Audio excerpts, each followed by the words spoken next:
Am I the a-hole for not wanting to name my child after my late husband? Plus updates. Original post. Me 31 and my current husband 35 recently found out that we were expecting twin boys. And my first husband's mother is livid that we aren't naming one of them after her son. A little background. My first husband Michael and I were college sweethearts. We got married not long after graduation, and I thought I would be with him for the rest of my life. Unfortunately, we were only married for a couple of months before Michael passed away suddenly. It was one of the worst times in my life, and I never thought that I would ever fall in love again, much less get married again or have a family. I remained very close with Michael's mom, my mother-in-law, and she was very supportive when I eventually started dating again. Not long after I met my current husband John, I took him to her house so that they could meet.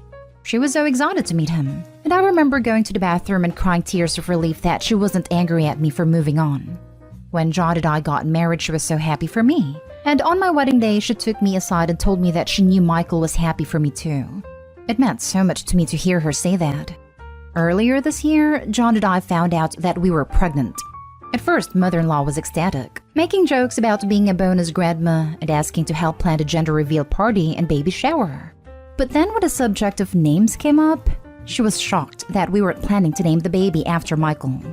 I explained to her that if it was a boy, we were going to name him after John's father. I could tell she wasn't happy, but she seemed to accept it. Things took a turn for the worst after my 20-week ultrasound when we found out that I was carrying twin boys. When I told her the news, she flat out told me that I had to name one of the babies after Michael, or she would never forgive me. When I told her that we weren't going to do that, she absolutely flipped, saying that I was betraying the memory of her son. I tried to make her understand that as much as I love and miss Michael, that chapter of my life is over. But I feel like it's disrespectful to John to insist on naming one of his children after another man. At first, John said that he would be fine with it if it was what I wanted, but eventually he admitted that the idea made him uncomfortable. I never want to make my mother-in-law think that I've forgotten Michael, or that he wasn't important to me, but I don't want to name one of my children after him either. And honestly, I don't think he would have wanted me to. There are better ways of remembering him than giving his name to a child that will never have any real connection to him. I tried explaining this to mother-in-law, but she just wouldn't hear it. She told me that she would never speak to me again if I didn't name one of the babies after her son. She's been a really important part of my life, and I don't want to lose her. But at the same time, I feel like she's giving me an unfair ultimatum. Am I the a-hole? Now for the top comments before reading the update. Not the a-hole. We all grieve differently. It's your child to name. And if you don't want to name them something, don't. Name your child what you and your current significant other think is right. Your mother-in-law's an a-hole for putting this ultimatum on you. She's hurting bad though. Burying your child is one of, if not the worst things in this world. Up to you if you want to give her a pass on being an a-hole about this, versus just cutting off the connection yourself. Not an easy choice. Congrats on the new babies though, and good luck in life. It's been about a decade though since Michael died, and if not mother-in-law is reacting like this now, those two boys will most likely be treated like crap by her. Or she'll designate one of them her Michael. It'll lead to a lot of preferential treatment of that twin over the other. Sounds like not mother-in-law needs some serious therapy. And personally, I'd make her getting grief therapy an ultimatum for any chance of her interacting with those boys. If not, it's a crap show waiting to happen. Not today, home. It's great that you have maintained great relationship with your late husband's mother. That doesn't change the fact that your kids have no connection to Michael. It would be unfair to your husband and to the kid. Does your name have a story? Oh yeah, I was named after my mom's first husband. The names should be important to both of you or at least have some logical meanings. It's not like you were in a poly relationship and one partner died. Also, where I live, it is said that it's bad luck to name a child specifically after someone dead. Not today, home. I think it's time to break ties with her. Your husband must be a really patient man. He's the most patient, kind, and compassionate man I've ever met. And I tell him so every day. Now for the first update. Wow. Blown away by all the feedback and support. We are hosting in-laws, John's parents, so I can only add a short update for now. But I promise to leave a longer one when they go home in a couple of days. For now, I just want to address a few things I saw in the comments. A lot of you wanted clarification as to how long Michael has been gone. It will be 10 years this October. And no, Michael's not his real name. Any names that I've included in the post have been changed to protect anonymity. A lot of you also wondered why I am still close with his mother after so long. I probably should have included this in the original post for context, but there are a couple of reasons for this. Michael was an only child and his father was never in the picture, and she has virtually no other family left besides a handful of cousins who live across the country. Over the years, she's been my steadfast supporter, always the first to encourage me to live my life and be happy. Funnily enough, I might not have met John if it wasn't for her. A friend of mine had set me up with him on a blind date and I almost backed out.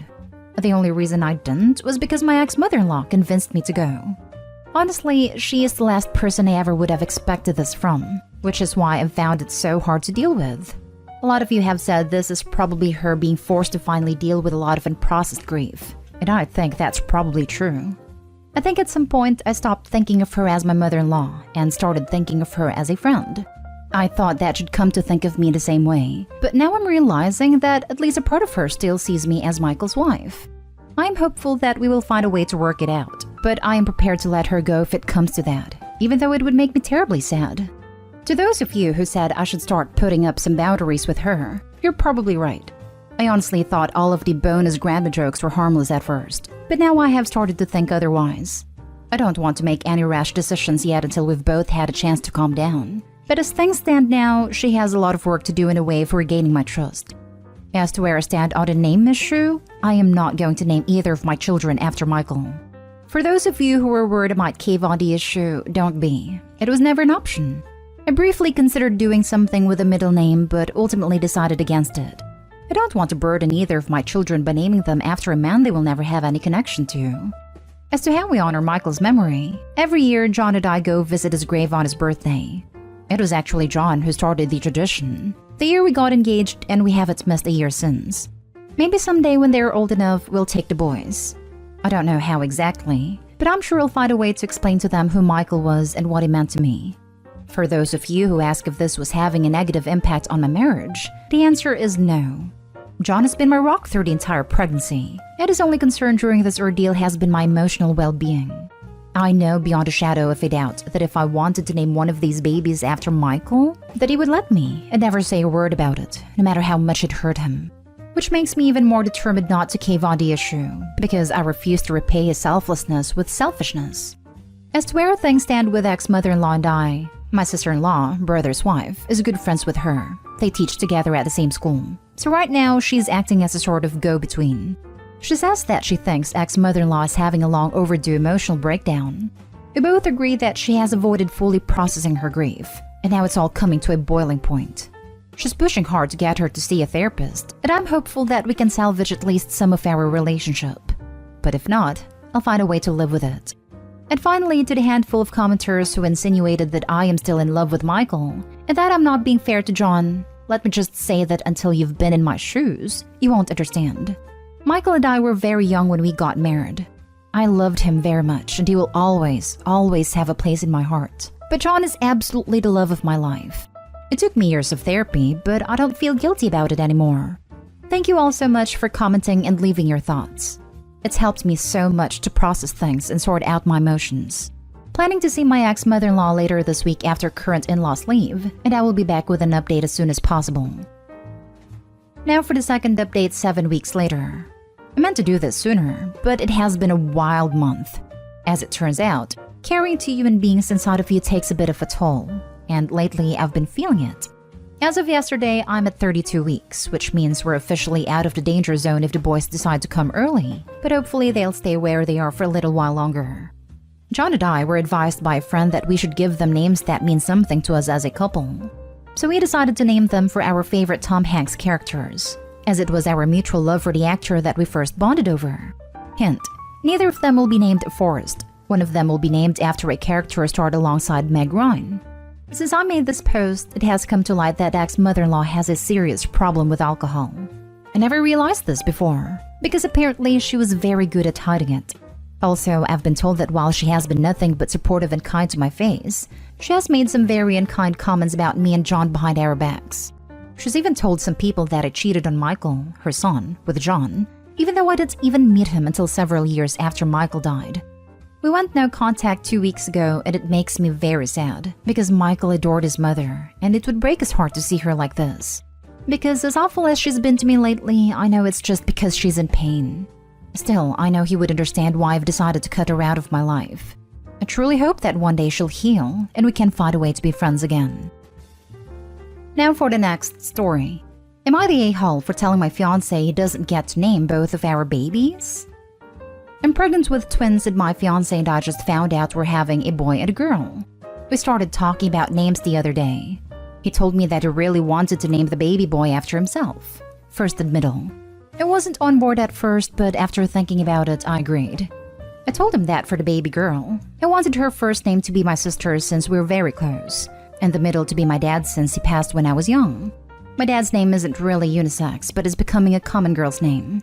My fiancé got visibly sad and told me he wanted to name the baby girl after his mom and have the middle name be his dad's name. His dad's name is a unisex name. I told him that I didn't really think it was fair that he got to name the first baby what he wanted, and now wants to name the second baby also what he wants. I also said it wasn't fair that my family gets excluded. He said he really wanted to incorporate at least his mom's name. I told him that the baby girl's middle name can be his mom's, but then the boy's middle name is going to be my dad's. He said he wanted the baby boy named completely after him though, so the baby is a junior. I told him he doesn't get to name both of the babies what he wants. He got upset about this comment and has been standoffish toward me. I don't think that was so awful of me to say, but now I'm second-guessing my comments and wondering if I'm an a-hole for it. Now for the top comments. Not an a-hole. Also, it is a nightmare paper-wise when a kid has the exact same name as their father. My family did this with my brother, and it causes so many problems. I highly don't recommend that you do that. Also, my brother started to resent his name due to him wanting to be his own unique person and not a copy of Dad. I highly recommend not going the junior route. Strong support for your comment about your brother being named after his father. Let kids be their unique selves. My husband is a junior, and his father's financial information shows up on his credit report from time to time. Things like having a Sears credit card before he was actually born. You'd think different birthdays and social security numbers would prevent it, but no. Not an a-hole. He's being selfish. Both child names should require 2 yes votes. Exactly. 2 yeses and 1 no is what it takes to name babies. Not an a-hole. I presume he thinks they are both getting his last name too? Why shouldn't get one your last name? And he got visibly sad when he didn't get his way. It's time for you to start getting visibly sad that he can't respect your feelings. Here's a fair solution. You each choose 2 names. First name choice for one gender results and middle choice for the other. He picks Anne and Brad. You pick Claire and David. You end up with Anne Claire and David Brad. Or you end up with Claire Anne and Brad David. Edit. I feel I need to clear something up that I'm seeing a lot.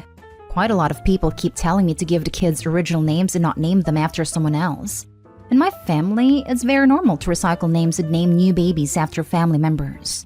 It's actually considered abnormal if you give your baby an original name. I know this isn't the norm and it's weird for others, but like I said, it's normal for us and our family actually loves having recycled names. A few of us love that we have the same names. We don't find it weird and we enjoy it.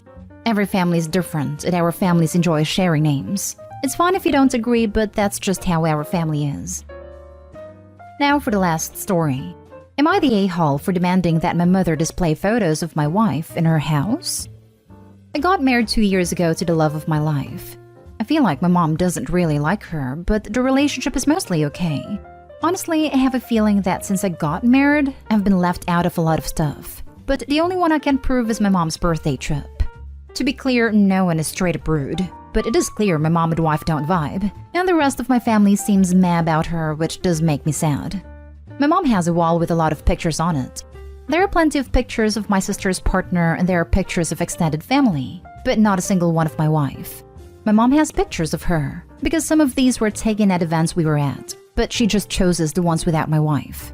Honestly, this is not something I would have picked up on, but my wife did, and it bothered her. My wife's family is huge on family, and while I don't think my mother-in-law loves me, she definitely includes me in everything. I brought it up to my mom, and she said she hadn't noticed. I said I didn't really believe her, and she shrugged and said my wife isn't her daughter. I pointed out that my sister's partner isn't her son, or my aunt's husband isn't her brother, but she has pictures of them. My mom said it was her house, and the whole conversation's dumb.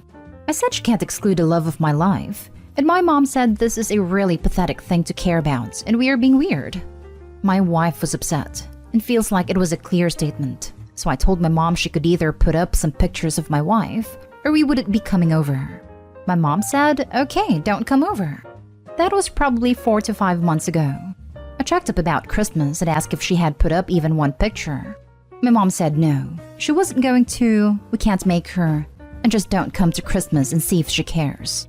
Well, we won't be going to Christmas, but my sister is super pissed at me and thinks I'm an entitled a-hole, and I heard my stepdad was making fun of us. I don't feel too bad because everything I've read online talks about you have to be a united front. Not an a-hole. You are doing everything right. Time to show them how much better your life is without them. I know with current events travel can be tricky, but you should try to do something special for Christmas and take lots of photos. Also, never take or post another photo of yourself without your wife ever again. If you really want to get petty, if you know there's something your mom wants, but your stepdad hasn't delivered, for example, a piece of jewelry she wants, buy one for your wife and make sure your mom finds out indirectly, and take/post photos. Edit, for those having a problem with my petty suggestion. The part about other significants being included and not Opie's wife really pissed me off. If all significants were left out, I just say let it go. But if Opie's wife is going to be singled out, I say unleash the petty kraken and give it a camera. Lol, I love that. But unfortunately my mom gets whatever she wants the moment she pouts. Not an a-hole. Your mom doesn't like your wife, unfortunately. However, your mother does have a point. You can't make her put up any photos. Maybe go low/no contact with your mom. Talk it over with your wife and see how she feels. It's nice to see a husband with a backbone on the site. Also, you might need to look into r/just no mother-in-law.